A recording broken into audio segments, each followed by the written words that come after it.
The second type of formula we're going to deal with is a recursive formula. And the recursive formula uses the term that is previous in order to find the next term. So we need to first find the previous term in order to get the next term. So let's start out by just going through an example here. Find the next four terms of the sequence given by the recursive formula. A sub 1 is equal to 3, a sub n is equal to 2, a sub n minus 1, minus 1. So what this expression is saying here is a sub n, which is my term I want to find, is equal to 2 times a sub n minus 1. A sub n minus 1 is the same thing as saying the previous term. So 2 times the previous term minus 1. So if I want to find a sub 2, what I'm doing is I'm finding a sub 2 minus 1, minus 1. And if I simplify my subscript, 2 minus 1, right there is a sub 1, which is my previous term. So a sub n minus 1, just know that is your previous term. So now to find a sub 2, I can plug in a sub 1, which is 3. So a sub 2 is going to be 5. So now I want to find the third term of the sequence. So if I want to find a sub 3, it's going to be 2 times the previous term, which is a sub 2 minus 1. I've got to use this result and plug it in. So a sub 3 is equal to 2 times 5 minus 1. So a sub 3 is equal to 9. To find a sub 4 then, it's 2 times the previous term minus 1. So this previous term gets plugged in for a sub 3. So a sub 4 is 2 times 9 minus 1, which in this case is going to give me 17. I could do that one more time in order to find the fifth term, which would be the next four terms. So a sub 5 is 2 times a sub 4 minus 1. My a sub 4 here is 17. So 2 times 17 minus 1. 34 minus 1, which is 33.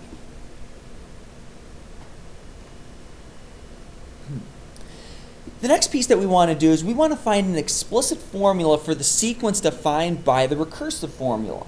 So we're going to do a little bit of work here in order to find this out. And probably the easiest way to do something with an explicit formula is to write out the pattern. So we know here that a sub 1 is going to be 7. Let's find a sub 2 and a sub 3 to see if a pattern emerges. Well, if I plug in a sub 1 here, 7 plus 3 is going to be 10. Now I've got to plug in 10 here. 10 plus 3 is 13. If I plug in one more, a sub 4, 13 plus 3 is 16.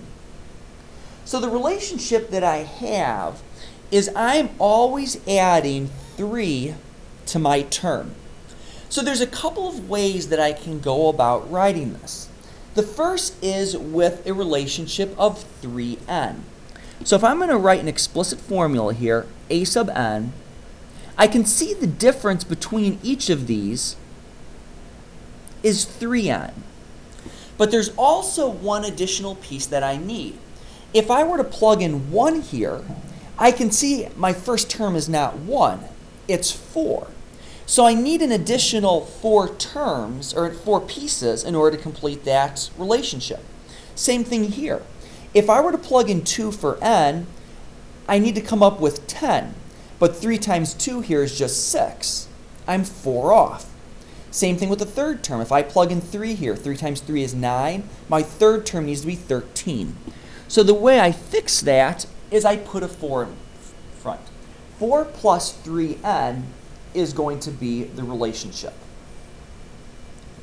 Some of you might also look at it from the perspective of 7. Let's say I start with 7 as my starting value. Then I need to have some sort of relationship that I add to 7. And that relationship that I'm going to have is 3 to the n minus 1. Because if I were to plug in 1 here, 1 minus 1 is 0, the whole term goes to 0, I start with 7. If I plug in 2, 2 minus 1 is 1. 1 times 3 is 3. 7 plus 3 is 10. So either one of those are acceptable ways to write an explicit formula for the sequence defined recursively.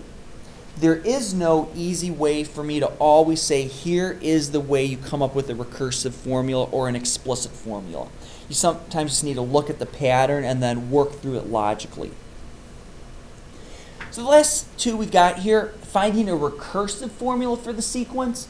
So this one I'm going in the other direction. I want to use the previous term in order to come up with my next term.